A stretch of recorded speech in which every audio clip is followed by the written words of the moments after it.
Take it from there. Hello, everybody. This is a special All right. edition of Primitive Substance, and the special guest, the amazing Richard Whitten, with his fantastic art, who I had a chance to see his art at the Morris Museum by chance, and was just flabbergasted with the amazing art he does. And Richard, thank you for doing this. Oh, you're very welcome. I'm glad to be here. Thank you. And so let's talk about how you got involved with art and then explain some of the paintings that you do. Rosa. Okay. Well, I actually always did art as a child, but I was aiming to become an economist, and that was my major as an undergrad. Okay. Um, but I had been in New York. I went to the Metropolitan all the time, and so I was very much sort of like aware of art and aesthetics. Well, I actually did a very nice economics project. I went to India, collected my own data, and wrote on the finding the optimal um, te economic environment for technology change in Oh, um, okay. in a lesser developed country, and which is the then term. And and I enjoyed it. I actually presented the work at Harvard, but I could see that the career that it was putting me into was not one that I guess was for not for me. And at the same time, I've been taking a number of art courses, and I did graduate with my economics degree, and um, then I decided to stay in New Haven, and I talked with the art professors and the director of undergraduate studies, and they up with a program that would essentially recreate an undergrad painting major. And although maybe I shouldn't say this online, but those professors basically said, "We like you in our courses. Just keep coming." Mm. Um, and it was economically viable. Let's put it that way. Oh, okay. Oh, there you And, go. and I did that for a couple of years, and then I moved to New York. I was showing a little bit in Soho, but oddly enough, didn't know anything that would support me except perhaps making money. And so I There you became a go. commodity futures broker, and I did that for 2 years. Okay. And I was painting at the same time, but I chose to leave that because it was really stretching me. Mm. And the logic was, I'm not painting to relieve the stress of being a broker. I'm a broker Really, a painter, to right? pay. I left the business world. Yeah, I was a painter, and I Right. went to grad school in painting at UC Davis, Mm. um, and and never looked back. That's I taught a little 1 year in New York. Then I went back to California, taught as an adjunct professor in a number of smaller colleges, and then went to Penn State for 2 years to teach there, and then moved to Rhode Island. Have you always been drawing as a kid, even when you were a And kid? now senior pro You even as a kid, Oh you were yeah. Actually, my parents had drawing stuff ready for me from day one. Um, wow. I think that the first thing that happened was that they had paint ready. And when I was 3, Mm. they took me on a trip on the Staten Island ferry, and a thunderstorm came up. And then when I went home, I just went in and did a thunderstorm on Oh, wow. um, somewhere in somewhere in the records, that drawing painting still exists. Oh, really? That's something. Yeah. And then, I went through the typical thing, Greek knights and dinosaurs and all the boy subjects. And then I became more interested in building and flying model airplanes. Oh, And and okay. And these were really quite technical. I'm sure. It's not designed yourself. Um, and it was an international competition, and I was competing to get on the American team. I didn't. I ended up getting 16th, which isn't bad No. because I was high school slash early college, and everybody else was a Caltech MIT professor in aeronautic Oh, design and aerodynamics. Um, but these are really quite wonderful. because Um, you knew the they were built to be mechanics. a gram. I did know Oh. the mechanics. I had the skills. I knew the aerodynamics, and I also had the competition skills. Hmm. But these airplanes were very, very delicate. They were about 65 centimeters, which is a little over 2 feet, Hmm. and they were built to be a gram, which is a Oh, 28th of an ounce. how And about, huh. and they flew off a rubber band, and my best time on one Hmm. wind, and to be precise, 19.2. Now, And does this still go on, this competition? oh, this competition still goes on. There's still an international competition every year. I But believe. I did it for a few years.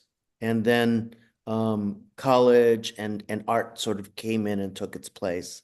Um, and but really, it was always something quite special because you flew in these wonderful places. I flew in where the Hindenburg blew up, Oh, you did. and yeah, I mean, that was not the biggest. It was 182 feet high and about 600 feet long and 150 feet wide. Hmm. But the biggest space that I went to was the dirigible hangar in Akron, Ohio, Right. where it was 220 feet high, Hmm. 1,500 feet long, and 500 feet wide. There was actually, it was really fascinating. There, you'd actually have like a little bit of rainstorm in one section of the building or another. There are also some interesting chemical clouds up there because it was Akron, and it was holding, and these buildings were holding a lot of somewhat volatile chemicals. And Oh, okay.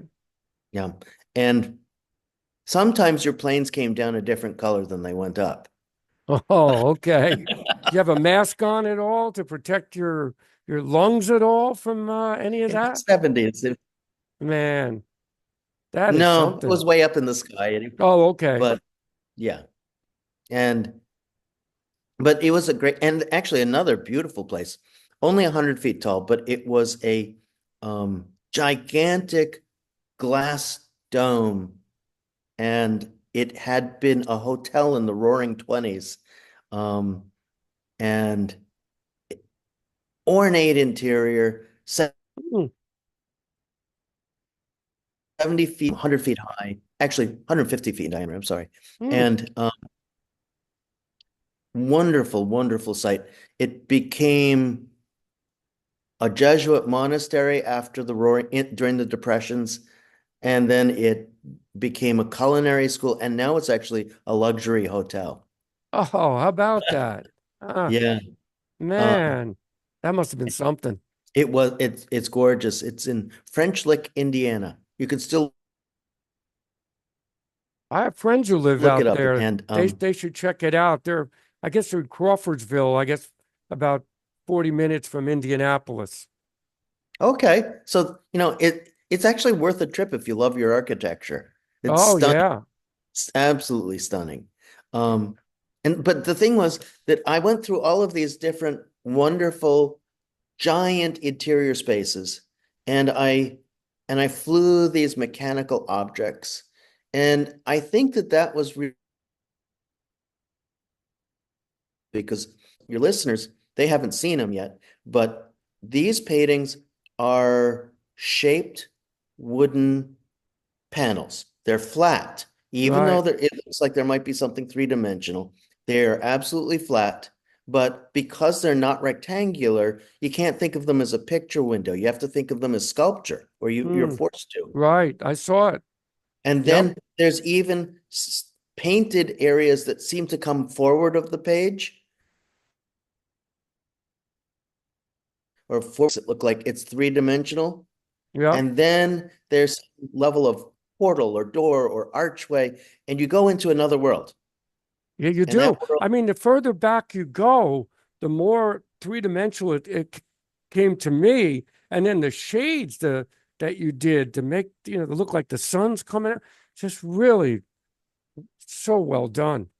thank you so much. There is a lot of technical stuff to make all the I'm levels of sure it. there are. And Yeah, space, maybe mentally, and there's a machine there, and it's this big architectural, usually a Renaissance or Romanesque architectural space, and then there's a machine in there, and I want the viewer to A, feel like they've walked into another world, and B, suddenly find something that they don't understand, and they start to move it or play with it. okay, And so understand. that's a good description of like how to, and then once we show pictures, which is going to happen momentarily, Yes, um, it should just click. I'm Oh, that's, sure. yeah. But what fascinated me was that you actually you painted all this and the lines, how you got the lines so straight and the drawings next to it. I'm not going to leak it out to the viewer yet because you'll show it, but it was fascinating how the time consuming it must take to do these paintings. I mean, because there's, I'll go through it. It's okay. Sure, sure. There's a drawing process. I mean, I work in my notebook, and when I have an idea, and I'll draw it, and most ideas don't pan out, but they're in the notebook, and then some will start to say that I'll start to say that's not a bad idea at all, Mm, and I'll draw it, and I'll redraw it, and I'll start to try to find a format for the shape. That's a process that can take it can actually go relatively quickly, like 1 or 2 months, okay. or it could be years, Mm. because I've made 6 paintings from what started out as a simple drawing of a spiral staircase. Oh, Drawing okay. got bigger and bigger, and that spiral staircase had different configurations, and the paintings sort of came over a period of years. So the drawing changed over 8 years, and the paintings that were generated from it came out during that time period. And so anyway, once I've got a finalized idea in the notebook, I'll draft it out so that Mm, I can actually cut the panel and construct the panels. And it's, because it's absolutely to the millimeter, and on wow. it, and because everything, if I have a drawing and the panel that I fit doesn't fit it, Right. then thing won't work. Mm, Um, and then I think the actual painting probably takes about um a month and a half to sometimes 6 months, but generally a month and a half of solid painting, 10 hours a day. And oh, so it's a lot of hours. I'm Not sure. that the construct 3 weeks every year monopolizing a wood shop to make panels that will carry me for a year. Um, How do you know what panels to shape for these? Is this something that you think of before you actually, oh yeah. I okay. mean, when I've actually drawn up the image, the panel shape is there. Oh, okay. That's what I thought. Yeah. So Got I'll it. draw that panel shape because the shape of it's not like a like you just have that rectangle and you just poke it around till it fits. You're right. This um my level of leeway is incredibly small, because that shape must work perspectively and also in terms of idea with the image on the inside of the painting. Okay. Um, and the panels are made up. Actually, let's describe those panels. Yes, please. They're made half-inch birch ply, and there's a term, you cradle them. And what that means is, as many of you probably know, plywood by itself will warp immensely. I mean, if you leave a panel of plywood in your car in the sun for like more than half an hour, you've got like an L or an S somewhere sitting there. It's not flat at all. Right.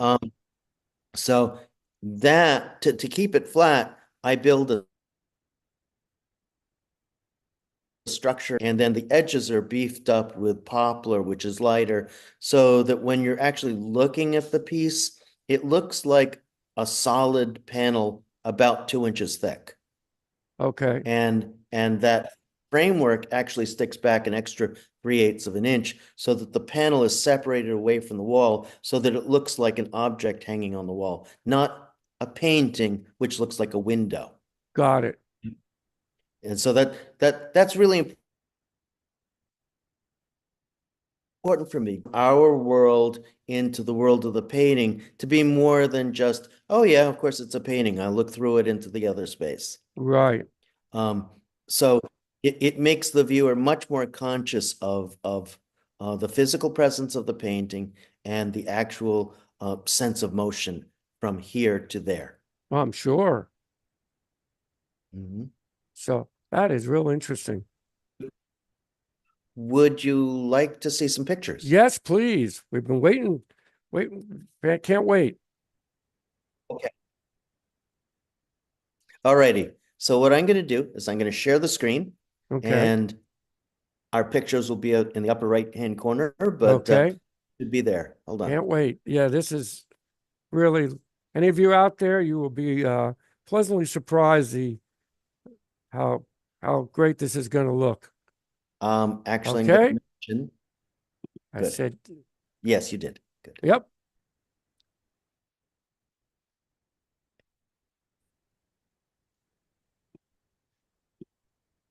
Oh, there we go. Right? You got it? And I'm going to Yes. start it. Yes, I There we are. do. Okay. So this is fairly typical of a recent painting. And just let's discuss this image. This image is called Del Shao, or Homage to Del Shao. And for some of you, you might feel like it looks like a bumblebee or some sort Right.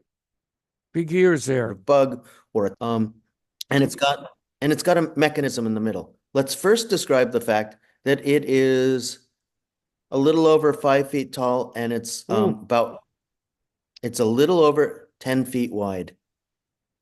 So it's 123 inches wide. So this is a massive, massive painting.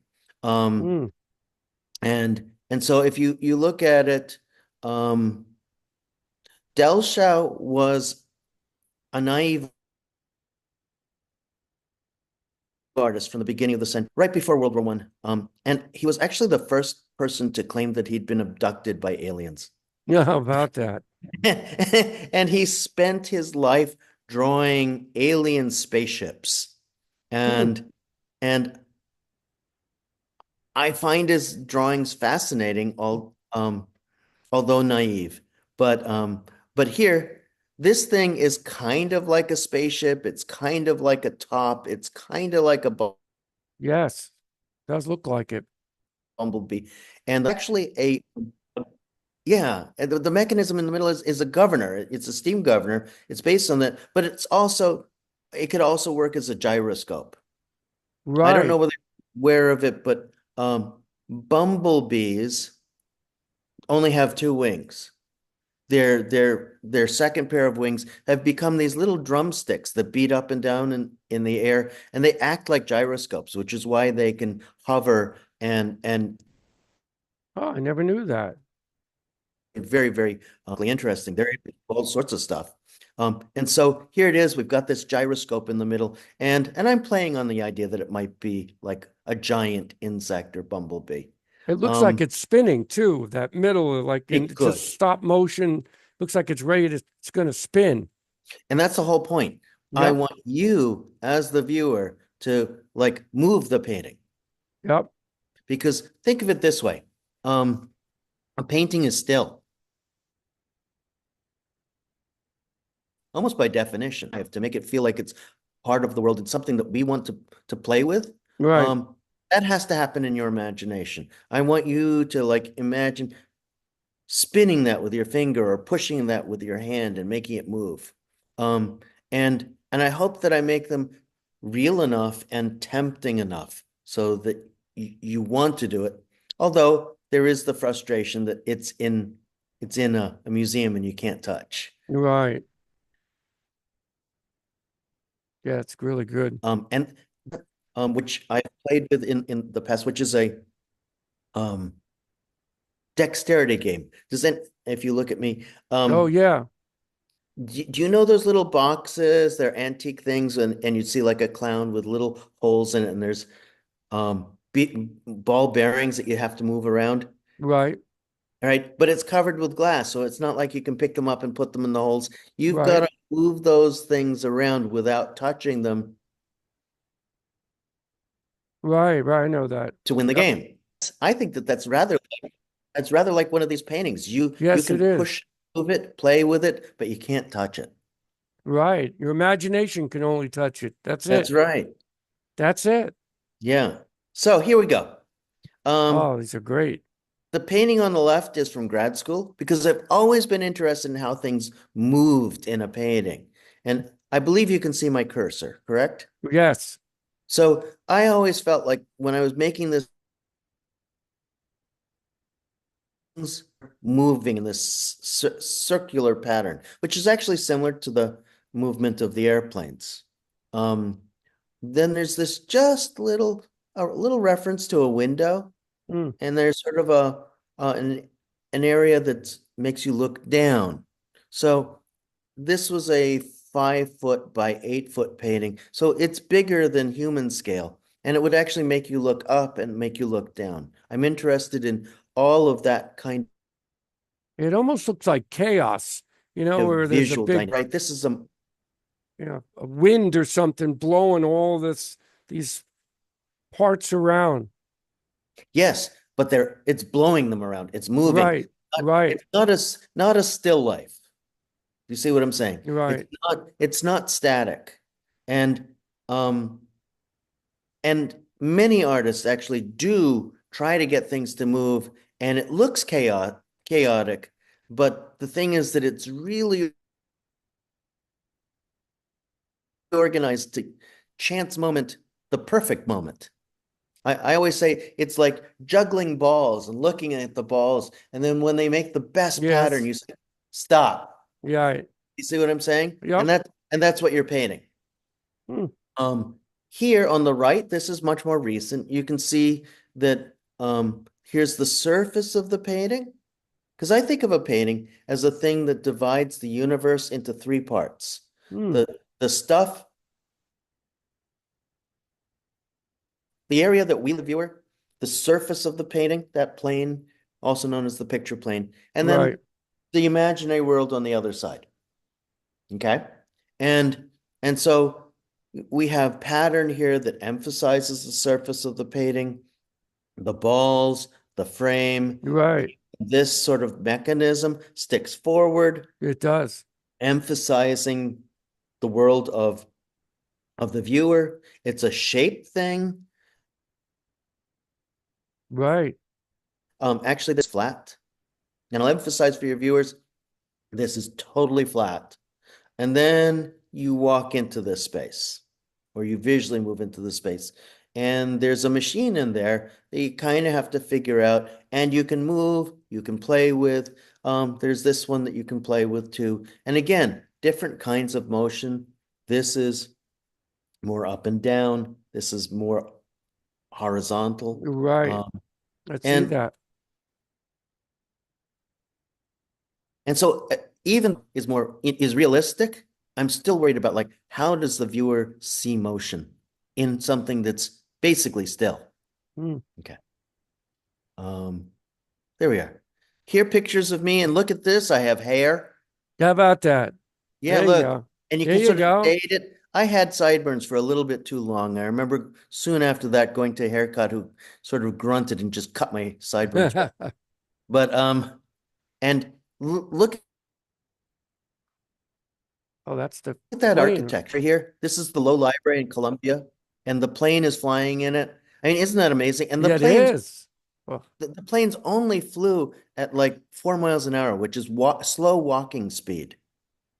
And see the propeller here, that would turn around this is a heavier plane. It probably turns around, oh, just a little under 1 second for a revolution. But hmm. this one, which is lighter, that's not just a frame. There's Oh, how about that? actually a Look at cover. that. Wow. There's actually it's a what you did was you took nitrocellulose and you melted it in amyl acetate. And again, no mask. I see that.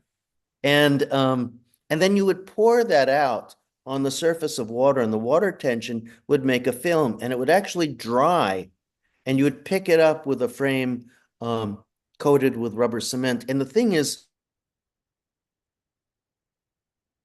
it actually was a multiple of the thickness of a light wave.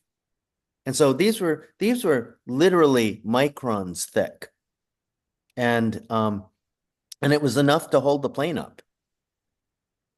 Okay. So the two loves, architecture Yeah, I see and the that. machine. See that. Lots and lots of sources, Japanese. Oh, that's very complicated. On You the see left, motion of very this intricate. here against for samurai. Yeah, that Beautiful is. painting. It is beautiful. And then I'm also looking at that and saying, how can I recreate it without drawing like a samurai there? This is just like a beautiful push this way. Mm. Unfortunate story about that painting. After grad school, and it really was one of my favorites, I rolled it up. And unfortunately, the canvas rolled, but the painting did. As I rolled it, the painting fell off it and fell into pieces. And Yeah. this is something to tell artists out there. Acrylic gesso is not permanent. Oh, okay. Okay. It actually has a shear problem. It doesn't hold it doesn't crackle, but it falls off the canvas. Or the paint, literally the paint falls off it. It stays on the canvas, Mm. but the paint falls off the and then here in this one, this is the last painting I did in grad school. You can see that I'm worried about like blocks flying around each other. And I mean, I was a geometric abstractionist, right? It's not, Right, right. I'm not doing what I'm doing now. But my No, very idea abstract was the work. same. But Yeah, my motion. needs were the same. And I thought, okay, if I'm worried about flying blocks, something's got to be still. And if you notice back here, you could make out the idea of a barrel, something like that. Not a church, but a barrel vault inside of a Right. tunnel. And then in this drawing, I started to worry about like, what if I didn't have the rectangle? But it was on paper, so it doesn't hold together. So I basically just blanked out these areas, okay, to say, how does it look as a shaped object? Okay, Oh, that's really neat. that's Akron. Look how big that is. Oh my Look gosh. at the size, That's incredible. right? I mean, this is a full-size airplane over here, and look at how it fits in there. And then so after grad school, I became less and less worried about the blocks and more interested in that architectural space. And finally, I made this one, and you can see that there's one little block floating up there, but it was mostly about the space. And I said, oh my gosh, I feel the same Yeah, that is, looks like a very sense of large awe, place. like that dirigible hangar. Oh, that thing Boy. is? Yeah, 1,500 feet straight down the way that we're looking, 500 to side, 236 up. Oh my gosh. And I've climbed them, climbed the inside, and I'm deathly afraid of heights, but still, Mm. that's sort of the whole deal. When you're afraid of heights, that's when you climb. Yeah, there you go. There you go. Not to get over it, but because it's some strange lure. They all just go peek over, right? Um, oh, I remember being in Ireland and they could never put fences up because there was always that spongy moss. And so you're there and it's like this bouncy Yeah. room. And then you Uh, get up next to the edge of the cliff and it's a bouncy edge of the cliff. And oh oh boy. my God. Well, have you been to the Grand Canyon where I've been? No, no, I haven't. What People I will go to the edge of that and stand and take pictures, I'm and some sure. have fell. It's scary to their death because they Oh, don't think about it. I'm yeah. thinking, oh my gosh, Yeah, yeah. that Well, is I'm sure some in Ireland place. that happens all the time. I once asked a friend, so all those sheep that are hanging out right on the edge of the cliff, I guess they have this special sense that keeps them from falling off. And I said, "Oh no, no, they fall off all the time." Oh my But gosh. Yeah. all righty. So when I was looking at this space, I was overwhelmed by the fact that emotional appeal that I didn't feel towards the blocks. Right. And I mean, I could say it's sort of like in a funny way, it's like who has any emotional appeal for flying blocks, but for this big interior space, Yeah, it just feels special. And it so does. that painting made me a representational painter. I Yeah, stopped being an abstract painter. that looks so tall, so big. It's like it looks like gigantic, like Yeah. Something I skyscrapers thought was high almost. interesting. It, It was actually based on a building that is pretty tall. huh. It is based on the Hagia Sophia in Istanbul. Oh, yeah, that's great. So here's something interesting. Um, this little painting on the left, Yes. it's not a little painting. It's actually a photograph. It's a really bad photograph, but it was in this book.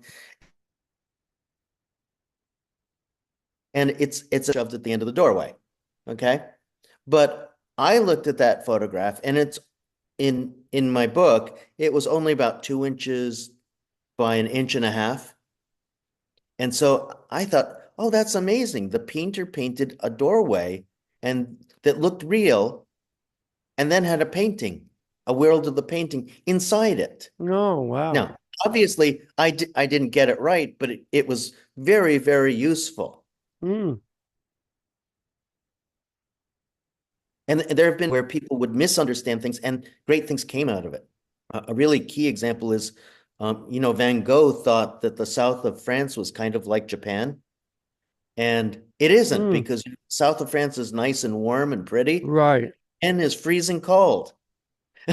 That's it. Um, but so here we have like this doorway that I meant to feel real, and then this area that I meant to feel like painting. I love that sunlight coming in. It looks so The idea of things that are realistic with that right. window. It's really great how you got that. Thank you. Yeah, no, light's really important because light and shadow make everything look right. It does. I Um, agree. and this painting had two interesting sources of light. One from the inside, which Mm. puts the shadow, puts the light here, but also one from the outside that's coming from the right, Oh, I see that. and this Right. is lit. That's right. I just So noticed that. That's right. Oh, this is it. um, this is for those of you who are interested in color. This was a really amazing move. These are two consecutive paintings, and they Mm. were made in the span of about 2 months. Oh, okay. And in the left, I was just sort of like winging light. I was searching for it. Wing, you can see how it's very sort of shadowy, and sometimes it looks solid, sometimes it doesn't. Right. And on the right-hand side, I created a theory of how light should work, and I held to it. And look how solid it looks. It does. Right. And you realize it's essentially the same space. That's something. The left looks really ancient, like it would be hundreds of years ago, while the right looks like something modern. You'd walk into the place, and this is what it would look like. You have two different even. That else that was going on. Yeah, Eras. Well, yeah, I'm actually going to say more than a few hundred years old I'm because sure. at the time I was in New York and the Metropolitan Museum had just put up Pompeian wall fragments. Hmm. And so I was looking at Pompeian frescoes. So we're talking 2,000 years old. And of course, Wow, that sense of that's something. like, but the fact that it's been burnt down. And here, this is perhaps a little obscure, but it really does talk to how color works. This is a painting, a Renaissance painting on the left, and it looks very sculptural.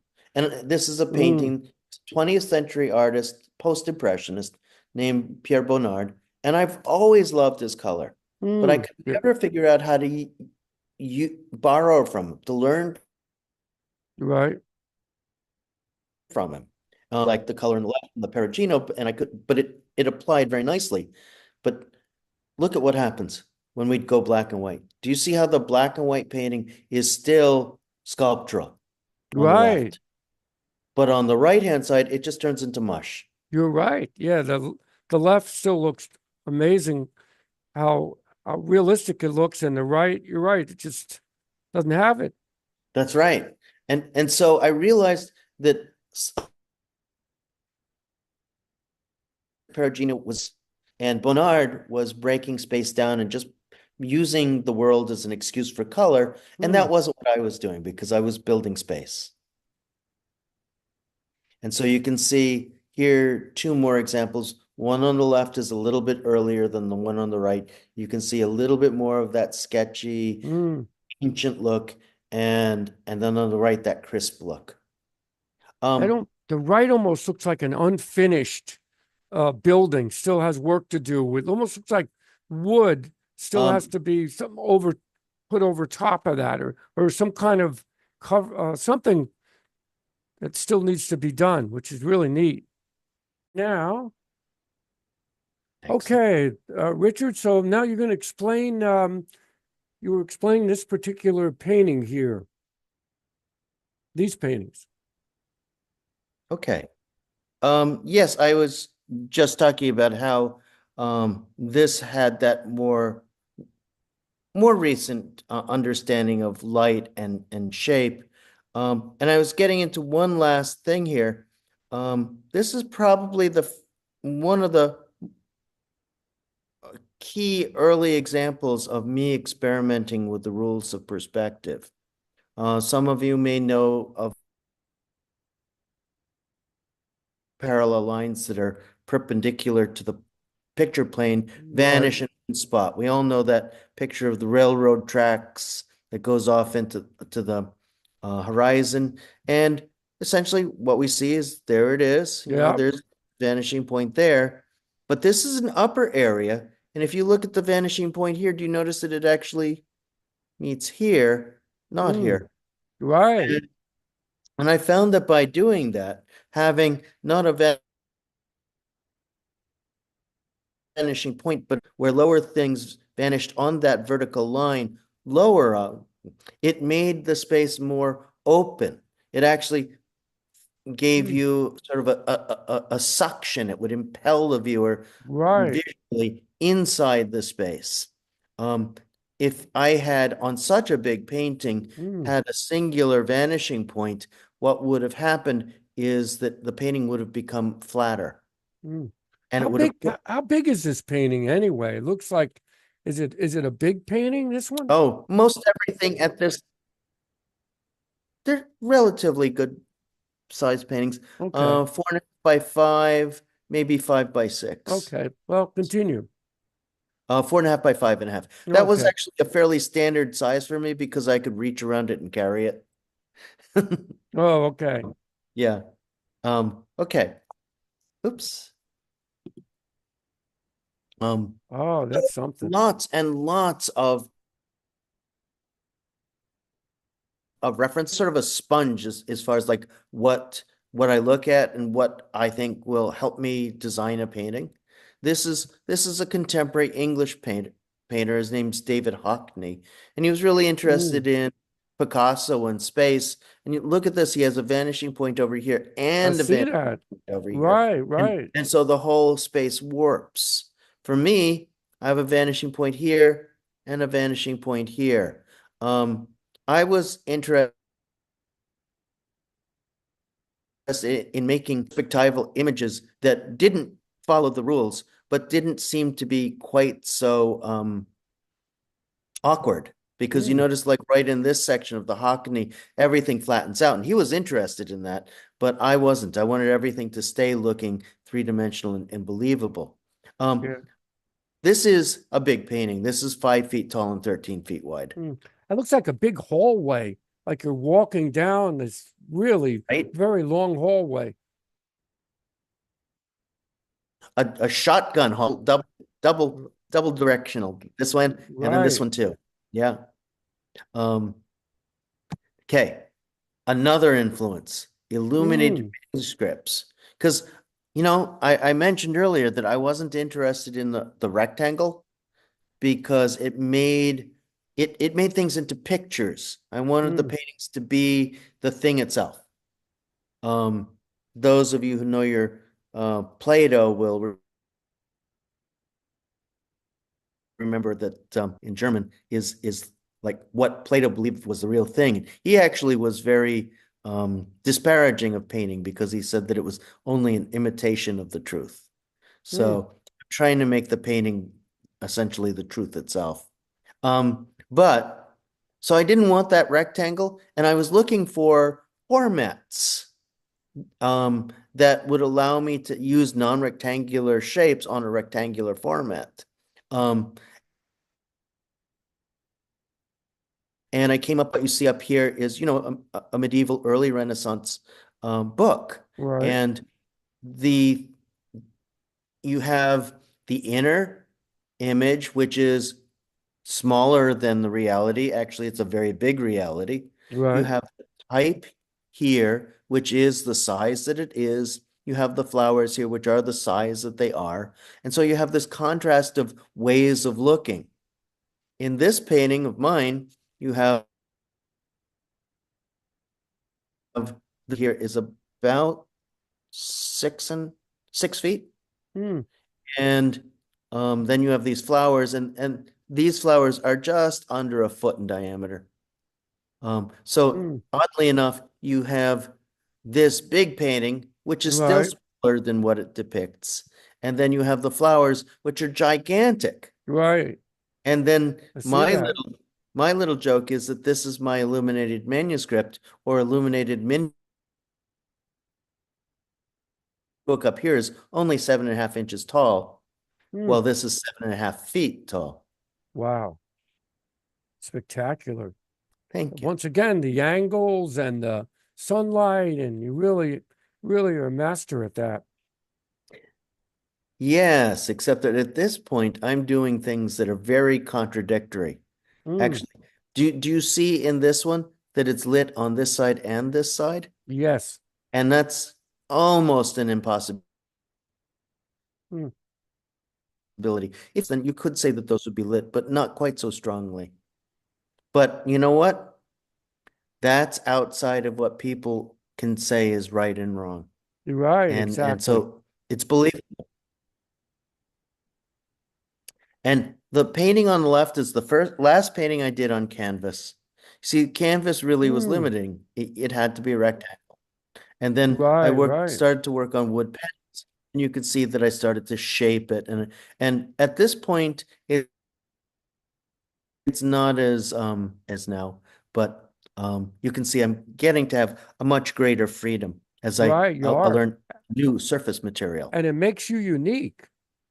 Yes, it Now does. you're off the rectangle. Now you're onto your unlimited amount of shapes that you Right. can design with this. That's what's really fascinating. Mhm. Although I still always refer to the rectangle. Okay. Um, Well, almost always. How about that? Yeah. Well, I guess. Here's an interesting story. These are stills out of a 1954 movie called Orphée, which is Orpheus in French, by a director named Jean Cocteau. And and it was played over and over and over again on New York PBS when I was growing up. And I Hmm. loved the movie. And in it, a poet manages to get into the underworld of the Orpheus and Eurydice story, where Right. Orpheus's wife is killed and he goes to Hades to bring her back because his art is so strong. And then he loses her. Hmm. But in this moment, he is going into the underworld. And what he's doing is he's going through a mirror and wonderful effects at that point. This is actually made by somebody sticking their hand into a pool of mirror. Oh, I see that. Hmm. And these three images, because you see, this is from the view of the artist. This is the top view so that you can see the plane of Right. I see the that. like the mirror slash painting. And here is the artist penetrating through the surface of the mirror again slash painting, That is a great illusion there. isn't it? I And love that's it. what I want you to do here. Oh, I want okay. you to feel like you can stick your hand right Yeah, you could. in there and and really many times one feels like that because parts feel so real. Um, Oh, look at Other that. influences, this little painting on the left is John Peto, a 19th century American painter. And most all of what he painted was stuff in front of the picture plane in our world. So it's like this cup hanging on a wall. This is just a wood board. Oh, okay. And this edge is painted. The slices into the wood, that's all painted. Everything is illusion. The cup is illusion. Oh, isn't So that my something? Yeah, it is. It's an amazing painting. The little slips of paper that are tacked on with a carpet tack. That's all paint. Is it light and shadow that makes your eye sort of think that it's the illusion of 3D? Is Yes, is that what does it? Because that's I what it really looks like think to there's me. shadow. Without You're that right. shadow, and without almost like a light there, you would see it differently, No, completely.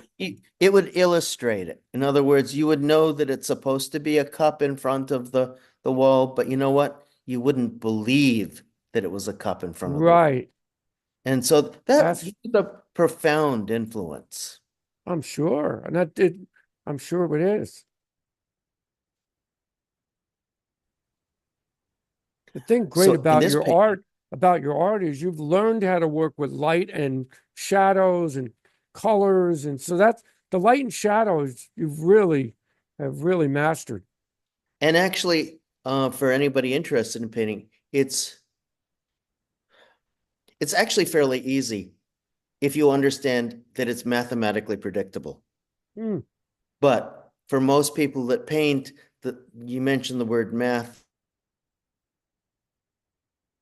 then their Yeah. eyes roll backwards. And so then it becomes almost magical. And that's a funny thing. There's this sort of really interesting phenomenon. When one knows how to do things, um, somebody might feel like, oh, well, once the magician knows the trick, it's not interesting anymore. But it's not the case because what happens is that once you know how to do something, you work on finding how to do something even Hmm. more amazing. And so Right. here you can see, actually, this is a really fascinating little photograph because you see this part here? Oh, That is a yeah. shadow and up here, that is the shadow of the actual painting on the wall. Oh, But you see, this shadow is a painted shadow, shadow. Right. right? And the shadow here and the shadow here Yeah. is painted. to make this Oh, door feel like it comes forward, to make right, right. walls feel like they come That is great. forward, come forward. That shape is And great then the too. balls, yeah. Do you know what it is? It's called a squinch. And a squinch is the space that's left over in the corners in a dome. Oh, So I it's never like you have a never knew dome that. up there. If you have a dome Oh, right. and then you put a box underneath it, that Yeah, weird spot underneath where you've got an archway here and an archway on all four right. sides, that little bit of strange masonry, and it's called a squinch, I which I never knew thought was a that. great That is name. something. Yep. And so I'm running Ah, with the ideas. And it's like beautiful. it's amazing. Like once you've got a framework of ideas, you just play with them, and it can be it's more than a lifetime's work. But the amount of detail and the amount of painting and how you got the lines so straight, that's what amazed me when I saw your paintings in the flesh. Well, getting a line so straight's not so bad. Well, it still takes a It's easier skill. than you think. Okay. To draw them, use a ruler. Yeah, that's true. You're right. That's But true. but to paint them, you don't, because I don't use tape or anything like that. The real key is if you're drawing a line, like here, you can see that this is called Le Balcon. I've actually written it in. Right. I don't write it like it's handwriting. I have to treat them like they're shapes of the line in the letter, then I have to brush the other side of the line of the letter, and I have to fill in between. But that's still a skill to try to have a paintbrush to delicately, you must have a fine hand and a lot of patience. Yeah, I'm a teacher. Yeah, there you go. Now I figured it out. Yeah, but Okay. yeah, I do have manual dexterity, and that's Have important. to. And You and need it. remember making those airplanes ham-fisted, they wouldn't have, I could never have made them. Hmm. Um, going on, take a look at this one. Do you see this painting is a frame and then it holds a painting, but the painting feels like the reality? It does. Okay. And here's this thing. Do you see this is a fig pattern? And then this is I could call it a fig logo that I made. Hmm. And so I'm looking at different ways. On top of it, it's like, is the reality of the painting? Because you can see that this is a painting supposedly hung up within the frame. You see these Oh, little yeah. hooks? Right. And so it's a I never painting would have noticed that. hung in a painting. It's like an Oriental or Asian type of mosque or temple, Oh, something. this, um, all sorts of and all sorts of references. Um, Usually that kind of shape is the Middle East, and you see it in Venice Hmm. because the Venetians did a whole lot of trading with the Middle East. Oh, okay. And of course, as you take that shape over to over further east into East Asia, that becomes a pagoda. But Oh, but right. as you take it to the west, you get things like the Leaning Tower of Pisa and what's called the Bell Tower or Campanile. Hmm. And so that building in common places, because it's not typically in a living space, um, um, actually exists all the way from Europe through to East Asia. But as a Right. bell tower, then as a mezzanine tower, and then as a pagoda. Hmm. Um, Something else to notice. You notice I'm Sure. thinking about different kinds of seeing. This Yeah, I see that. is a real fig. Right? If you look at this Renaissance mural and you see this is a mural, but it's painted to look like a painting, Right. right? But then these people are painted to look like people sitting over the doorway. Okay. What's real in that painting? Yeah, I think just the people, but the looks No, like no, it's the doorway is real. that's it. That's it, and the window. That is something. But the perspective and the of the outside of the door frame and the marble around the door, that's all paint. Wow. So That is do you see what's going on? It's the same artist, but they're painting it to look to have different levels of reality. right. And it does. Yeah, and Yours that's does too. yeah, and that's where I was that's a reference. We see it also in Oh, the Sistine Chapel, oh yeah, that's incredible. because he actually painted fake architecture up there. It's quite fascinating to see how artists made things look intentionally like a painting or intentionally like it's real. Other influences, this is Jan Sanradem. These are Mm. Baroque Dutch painters, and Emmanuel Witte on the right-hand And side. look at that. That's so intense. Wonderful paintings. So realistic.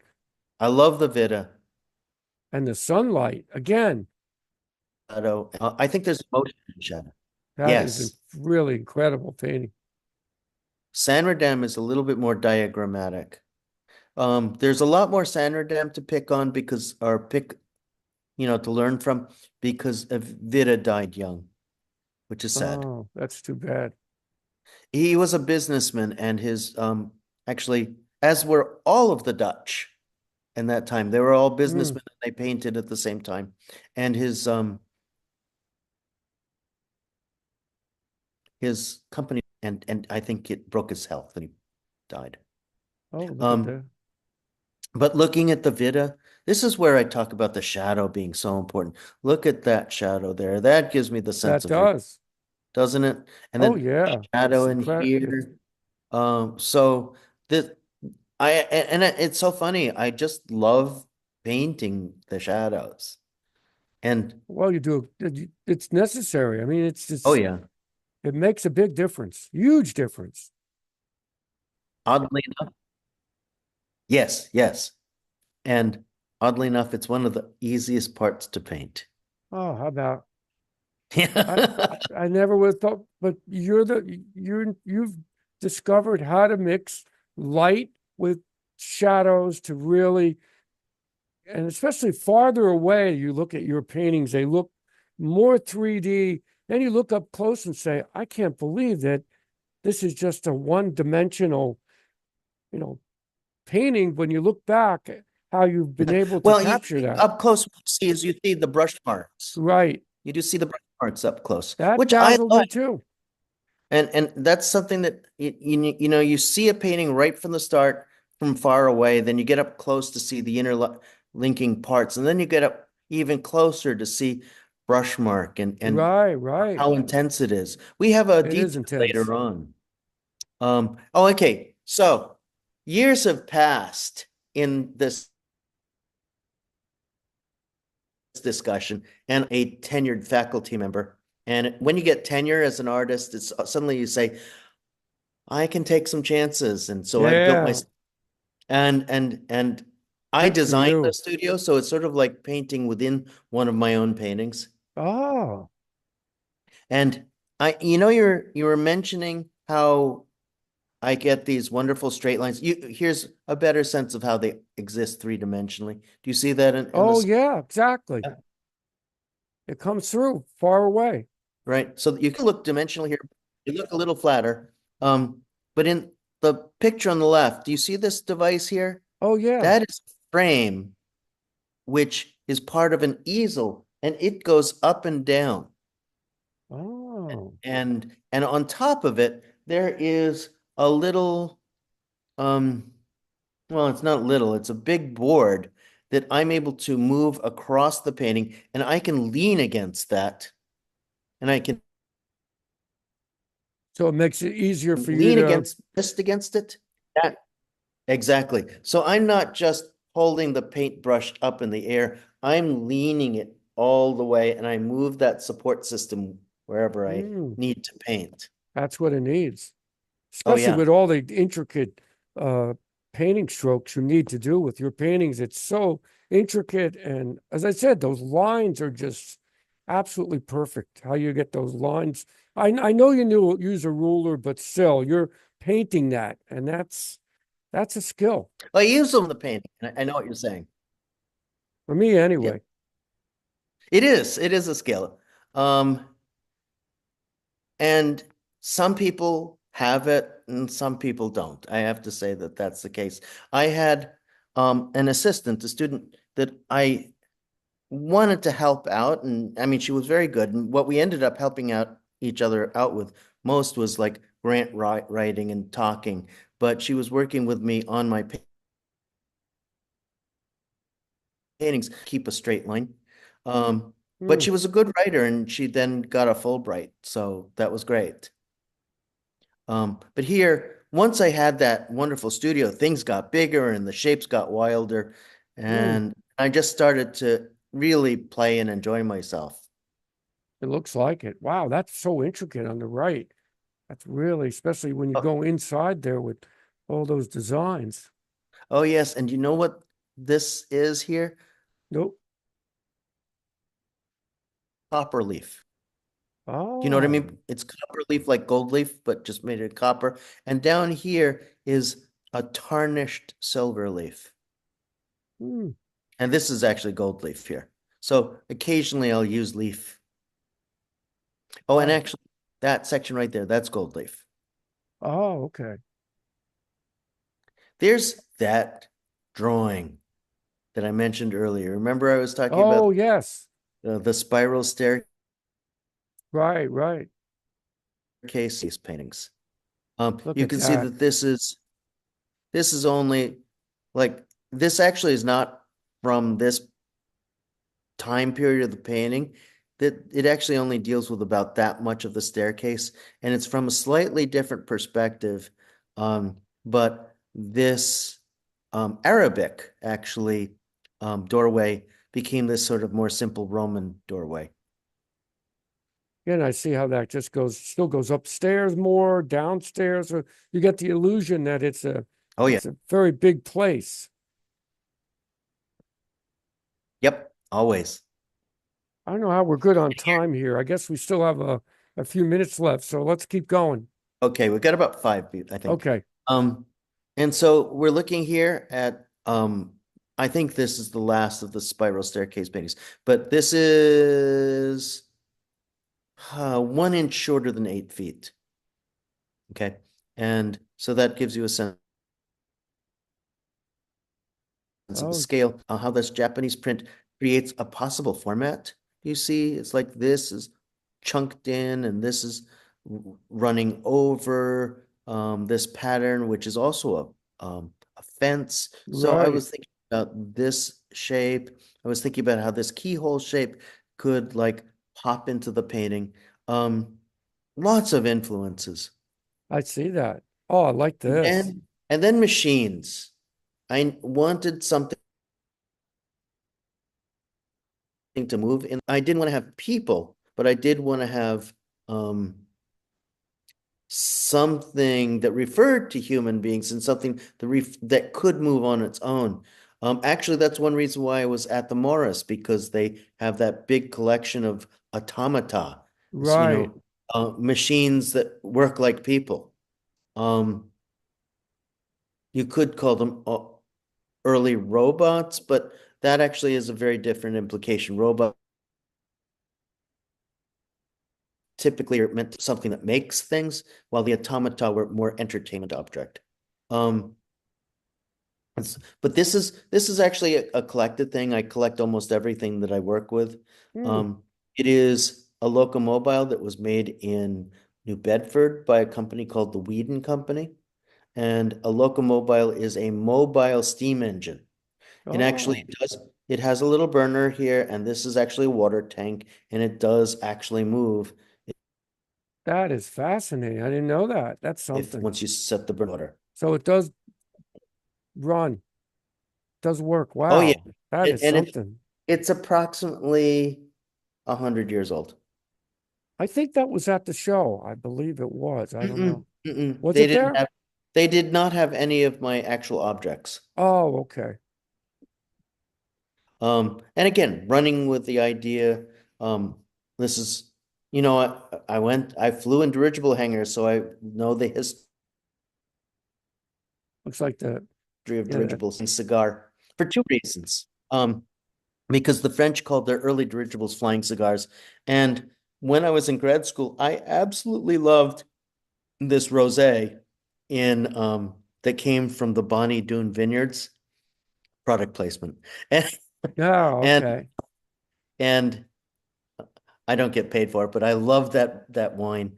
And they called that wine the cigar volant, which Yeah, it does look, or looks was a like, yeah, flying those air cigar. This balloons, is like those a flying balloon. ships back in the Hindenburg Mhm. era. Yeah. That's what it looks like. But even earlier, this is Lavoisier, which is late 1700s, actually, How or about, similar to that period. wow. And what's the 29? What's that symbolize on the right? Is that anything? You just put the number there? Is there any significance to that? Numbers seem like they signify something. Hmm. So And it's an I think 11 that there's a day signification, that 11. it So signifies hey, something. it's an 11 day. So maybe there's some synchronicity there. Maybe more shapes. And the other thing too is that the paintings work very small and very big. You saw that at the museum. This little painting on the left is only 7 inches high, 10 plus inches wide.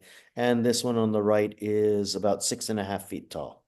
I noticed that there was so much great variety of sizes. It was just phenomenal. And I love the smaller ones because that's even harder to paint because it's so small with detail and that's really both are You're up. I think absolutely right.